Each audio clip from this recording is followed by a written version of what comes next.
حاضر ہونے کا موقع ملا۔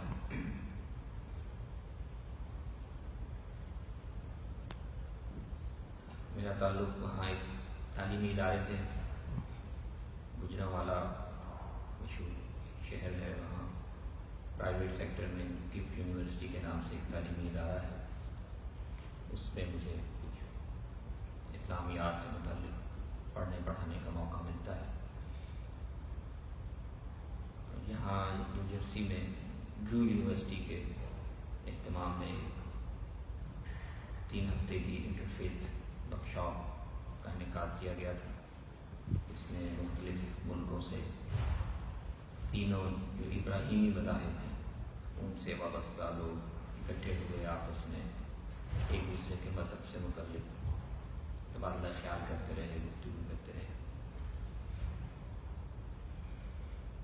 اور اس کے ساتھ ساتھ مجھے جیسے آج آپ حضرات کے ساتھ ملاقات کا، مختصر گفتگو کا موقع مل رہا ہے، چند جگہوں پر اسی طرح مسلمان کمیونٹی میں کچھ دوستوں کے ساتھ گفتگو کا بھی موقع ملا۔ جو آج کی گفتگو کے لیے عنوان مجھے بتایا گیا، شاید 2 ہفتے پہلے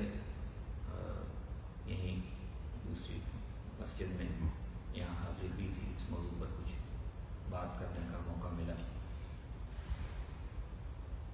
عنوان یہ تھا کہ قرآن مجید میں بیان ہونے والے بہت سی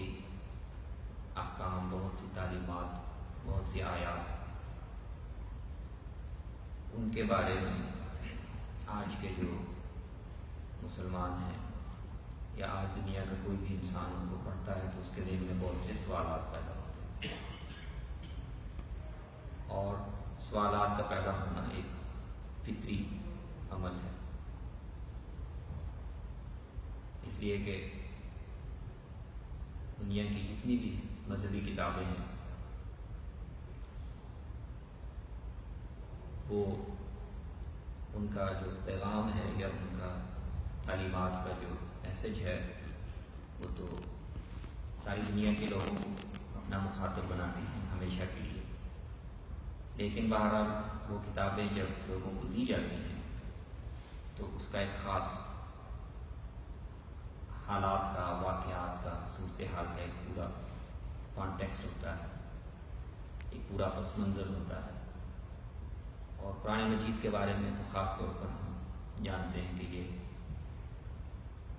تاریخ کے ایک خاص موڑ پر، ایک خاص خطے میں، ایک بہت ہی خاص طرح کی صورتحال میں نبی صلی اللہ علیہ وسلم کے ذریعے سے 22-23 سال کے عرصے میں مسلمانوں کو یہ کتاب دی گئی۔ تو اس میں جو باتیں بتائی گئی ہیں، جو باتیں کہی گئی ہیں، ان کے سمجھنے میں وقت گزرنے کے ساتھ، حالات بدلنے کے ساتھ، سوشل کلچرل کانٹیکسٹ بدلنے کے ساتھ بہت سے سوالات پیدا ہو سکتے ہیں، اور قرآن مجید کے جو طالب علم ہیں یا اس پر غور کرنے والے میرے جیسے طلباء ہیں، ان کا کام یہی ہے کہ وہ اپنے امکان کی حد تک ان باتوں کو سمجھیں، ان کی گہرائی میں جا کر ان کی بنیاد کو سمجھیں، اور وقت گزرنے سے، حالات کے بدلنے سے، تناظر کے بدلنے سے جو ایک گیپ درمیان میں آتا ہے اس کو فل کرنے کی کوشش کریں، اپنی سمجھ کی حد تک سمجھانے کی کوشش کریں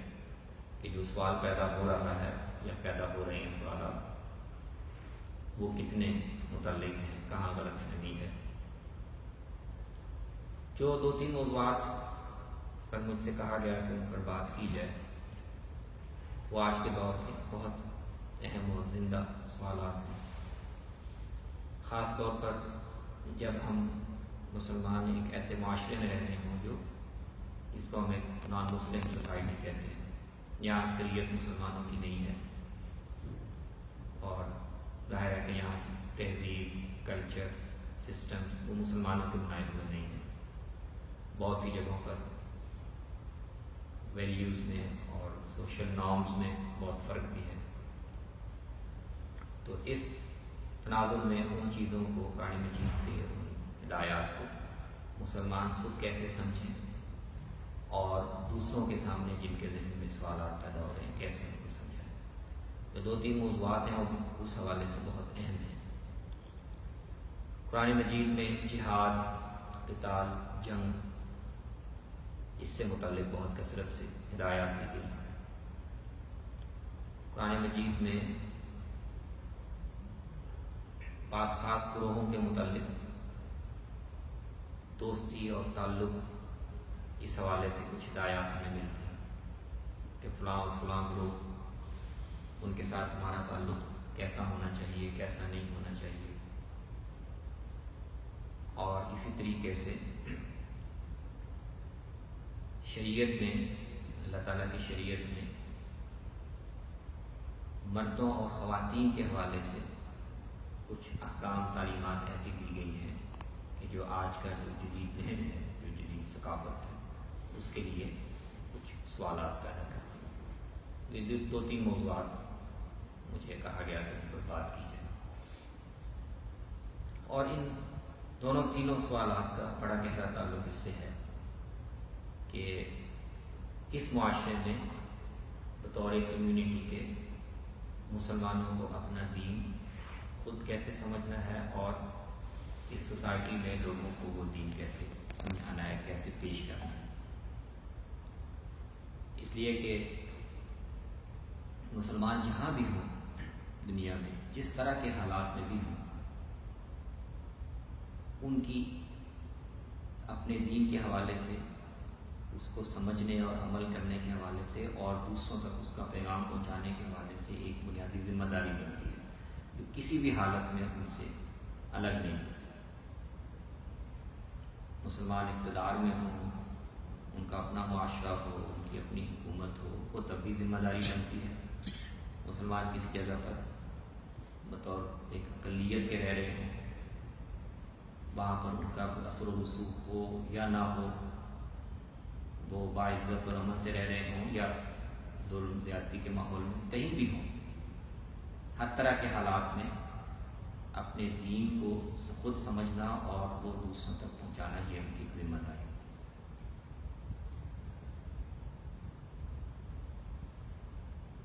آج ایک جگہ پر جمعے کے خطبے کی گفتگو میں نے اس حوالے سے حضرت یوسف علیہ السلام کا جو واقعہ قرآن مجید میں بیان کیا ہے، اس کی روشنی میں کچھ اہم اصول، اخلاقی اصول جو اللہ تعالیٰ نے ان کو نمایاں کیا، ان کو ہائی لائٹ کیا. حضرت یوسف کا یہ واقعہ پڑھو اور انہوں نے کیسے مصر کے ماحول میں، جہاں وہ بالکل انجان اجنبی تھے، انہوں نے اس ماحول میں کس طرح کا کیریکٹر پیش کیا، کیا رویہ اختیار کیا اور کیسے انہوں نے معاشرے کے ساتھ، وہاں کے لوگوں کے ساتھ ایک تعلق قائم کیا. وہ 2-3 اصول جو قرآن مجید نے اس حوالے سے نمایاں کیے، ان کا ایک مختصر ذکر کرنے کے بعد میں جو اصل سوالات ہیں ان کے حوالے سے جو مجھے غور و فکر سے مجھ پر واضح ہوا وہ میں عرض کرنے کی کوشش کروں گا. حضرت یوسف کے واقعے میں اللہ تبارک و تعالیٰ نے ان کے کردار کے جو اوصاف نمایاں کیے مختلف واقعات کی صورت میں، اور جن سے ہم پوری ایک حکمت عملی اخذ کر سکتے ہیں کہ کسی بھی غیر مسلم معاشرے میں مسلمانوں کو لوگوں کے سامنے اپنا اور اپنے دین کا کیا تصور پیش کرنا چاہیے، اپنا کیریکٹر کیسا پیش کرنا چاہیے، وہ اس واقعے میں اللہ نے نمایاں کی. سب سے پہلی بات تو یہ نمایاں کی کہ یوسف علیہ السلام نے وہاں اس معاشرے میں جس شخص نے، جس مالک نے ان کو بازار سے خریدا تھا اور اپنے گھر میں رکھا تھا اور ان کی اچھی پرورش اور تربیت کی تھی، اس کے ساتھ وفاداری، اس کا ایک بہترین نمونہ پیش کیا. جب اسی کے گھر میں سے ایک خاتون نے ان کو گناہ کی دعوت دی، خیانت پر آمادہ کرنا چاہا، تو ان کا سب سے پہلا رد عمل اور جو ری ایکشن تھا وہ یہ تھا کہ میں یہ نہیں کر سکتا، انہ ربی احسن مثوایا، میرے مالک نے میرے ساتھ اتنا اچھا برتاؤ کیا، میرے رہنے کا اتنا اچھا بندوبست کیا، میں اس کے ساتھ کیسے خیانت کر سکتا. یہ تو ظلم و زیادتی ہوگی، اور ظالم زیادتی کرنے والے کامیاب نہیں۔ تو سب سے پہلا اصول یہ ہے کہ جہاں آپ رہ رہے ہوں، جہاں سے آپ کو فوائد مل رہے ہوں، جہاں کے لوگوں نے، جہاں کے سسٹم نے آپ کے لیے زندگی کی سہولتیں میسر کی ہوں، آپ کے لیے مواقع پیدا کیے ہوں، تو ایک اچھے انسان کا، ایک اچھے مسلمان کا کردار یہ ہے کہ وہ وہاں اس کے سسٹم کے ساتھ، اس معاشرے کے ساتھ خیانت کا مرتکب نہ ہو، وفادار رہے اور ان کے ساتھ دھوکہ مت کرے۔ دوسرا جو ان کے کردار کا پہلو اللہ تعالیٰ نے واضح کیا وہ یہ تھا کہ وہیں رہتے ہوئے حضرت یوسف علیہ السلام کے ساتھ ایک ناانصافی ہوئی، ایک ایسا الزام ان پر لگا دیا گیا جس جرم کے وہ مرتکب نہیں تھے، اور اس بنیاد پر جانتے ہوئے، حقیقت حال کو جانتے ہوئے، وہاں کے ایک مقامی بااثر گھرانے کی عزت بچانے کے لیے الٹا الزام ان پر ڈال کر ان کو جیل میں ڈال دیا گیا، اور کئی سال وہ جیل میں رہے۔ اب اس کے جواب میں یوسف علیہ السلام کے سامنے ایک ایسی صورتحال آتی ہے جس میں اگر وہ اس زیادتی کا یا ناانصافی کا بدلہ لینا چاہیں، یا جس کو انگریزی میں کہتے ہیں کہ اسی سکے میں جواب دینا چاہیں، تو وہ دے سکتے تھے۔ شاہ مصر کو ایک خواب نظر آیا جس میں اللہ تعالیٰ کی طرف سے اس کو یہ اشارہ کیا گیا، اشارے کی زبان میں، علامت کی زبان میں یہ بتایا گیا کہ اس کے ملک پر آگے چل کر ایک بہت بڑی آفت آنے والی، 7 سال تک مسلسل قحط کا زمانہ آنے والا ہے جس میں لوگ بھوکوں مریں گے۔ وہ خواب اس کی سمجھ میں نہیں آیا، اس کے دربار میں جو بھی نجومی، جو بھی کاہن تھے، ان کی سمجھ میں بھی نہیں آیا، اور یوسف علیہ السلام سے مدد لینے کی ضرورت پیش ہے۔ انہیں اللہ تبارک و تعالیٰ نے خوابوں کی تعبیر کا ایک خاص علم دیا ہوا تھا، جس کی وجہ سے وہ کسی بھی خواب کو، اگر وہ صحیح سچا خواب ہے تو اس کی بالکل صحیح تعبیر بتا دیتے تھے کہ اس کا کیا مطلب ہے۔ اب جب یوسف علیہ السلام سے اس خواب کی تعبیر کے لیے رجوع کیا گیا تو وہ ابھی جیل میں ہی ہیں، لیکن وہ کوئی سوال اس طرح کا نہیں اٹھاتے، وہ کوئی مطالبہ نہیں پیش کرتے، وہ کسی بارگیننگ کی کوشش نہیں کرتے، اور جو سوال ان سے پوچھا گیا ہے اس کا بالکل صحیح جواب اس خواب کا وہ بتا دیتے ہیں، اور ساتھ ہی اس قحط سے نمٹنے کا ایک طریقہ اور ایک تدبیر بھی بتا دیتے ہیں۔ اس سے ہمارے سامنے یہ بات واضح ہوتی ہے کہ ایک باکردار اور ایک بااخلاق انسان کا، خاص طور پر ایک خدا پر ایمان رکھنے والے کا رویہ یہ ہوتا ہے کہ اس کو جو اللہ نے علم دیا ہے، اس کو جو سمجھ اللہ نے دی ہے، اس کو جو صلاحیت اللہ نے دی ہے، وہ لوگوں کے فائدے کے لیے استعمال ہونی چاہیے، چاہے کسی ماحول میں یا معاشرے میں اس کے ساتھ زیادتی ہوئی ہو۔ وہ اس وجہ سے لوگوں کو اس سے محروم نہیں کر سکتا کہ لوگوں نے اس کے ساتھ زیادتی کی۔ تو یوسف علیہ السلام نے نہ صرف خواب کی تعبیر بتائی بلکہ اس قحط کو اس سے کیسے نمٹا جائے، یا اس کے لیے کیا تدبیر کی جائے، اس سند میں بھی ان کی رہنمائی کی۔ اور ساتھ ہی اللہ تبارک و تعالیٰ نے یہ بھی بیان کیا کہ یہ یوسف علیہ السلام پر مختلف آزمائشیں آئیں، اللہ نے ان کو آزمایا، اور یہ دیکھ کر کہ وہ اپنے اخلاق میں، اپنے کردار میں اس سطح پر فائز ہیں، یہ سارا امتحان لینے کے بعد پھر اللہ نے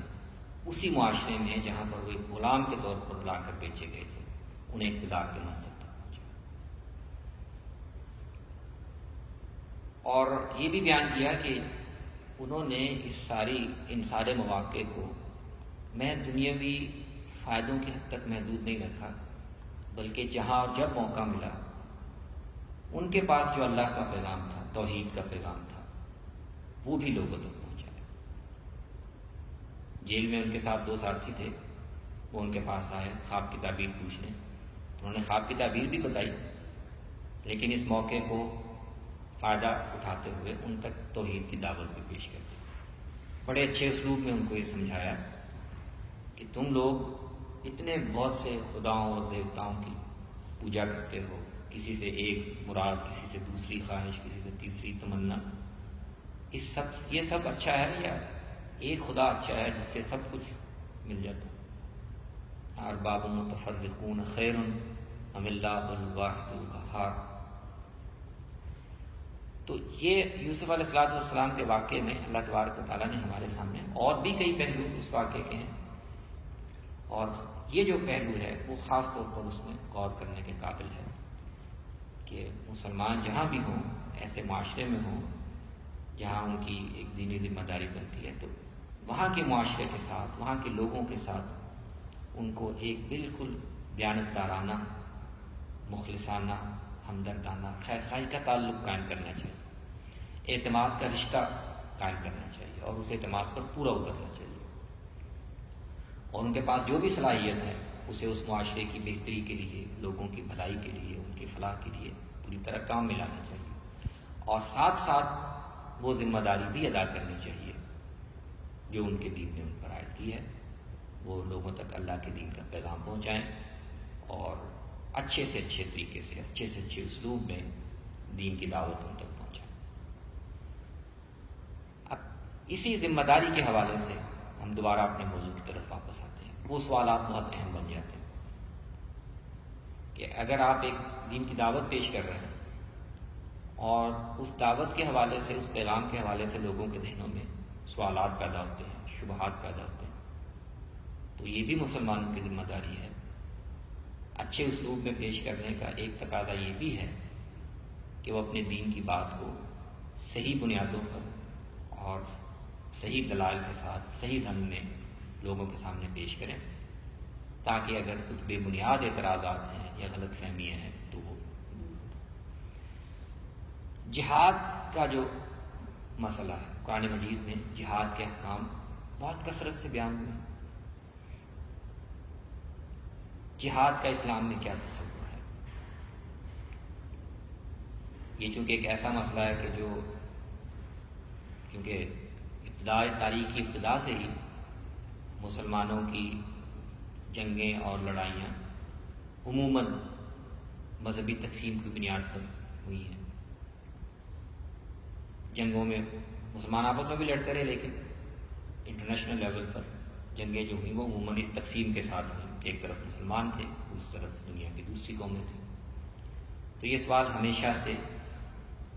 یہ تاریخ میں ایک بڑا اہم موضوع رہا ہے کہ اسلام میں جہاد کا تصور کیا ہے اور غیر مسلم اس سے کیا میسج لیتے ہیں، کیا پیغام لیتے ہیں۔ کیا اسلام یہ کہتا ہے کہ دین کو پھیلانے کے لیے اور اس کو عام کرنے کے لیے تلوار لے کر نکل کھڑے ہو، اور دنیا میں جو لوگ اس کو قبول نہ کریں، جو اس دین کو نہ مانیں، ان کے ساتھ جنگ کر کے انہیں مفتو کرتے چلے جائیں؟ اور ہمارے دور میں یہ مسئلہ اس لیے بہت اہم ہو گیا کہ مسلمانوں میں بہت سے ایسے گروہ پیدا ہو گئے جنہوں نے ان آیات کو لے کر اور ان سے ایک خاص مطلب اخذ کر کے دنیا میں اس طرح فساد پھیلانا شروع کر دیا کہ باقی ساری امت جو ان کے ساتھ متفق نہیں ہے، ان کی اس بات سے ایگری نہیں کرتی، وہ ساری امت بھی ان کی صفائی دینے کی جگہ پر کھڑی ہو گئی، ڈیفینسو پوزیشن میں آ گئی۔ تو اس لیے یہ سوال بالکل جینوئنلی اور نیچرلی بہت اہم سوال ہے، اور ہر سطح پر اس پر غور ہونا چاہیے کہ قرآن میں جہاد کی بات یا جہاد کا حکم کس بنیاد پر، کس تناظر میں دیا گیا ہے، اور ہم آج کے دور میں وہ کیسے ریلیونٹ ہے۔ اس ضمن میں جو بہت اہم اور بنیادی بات ہے وہ یہ سمجھنے کی ہے کہ نبی صلی اللہ علیہ وسلم کو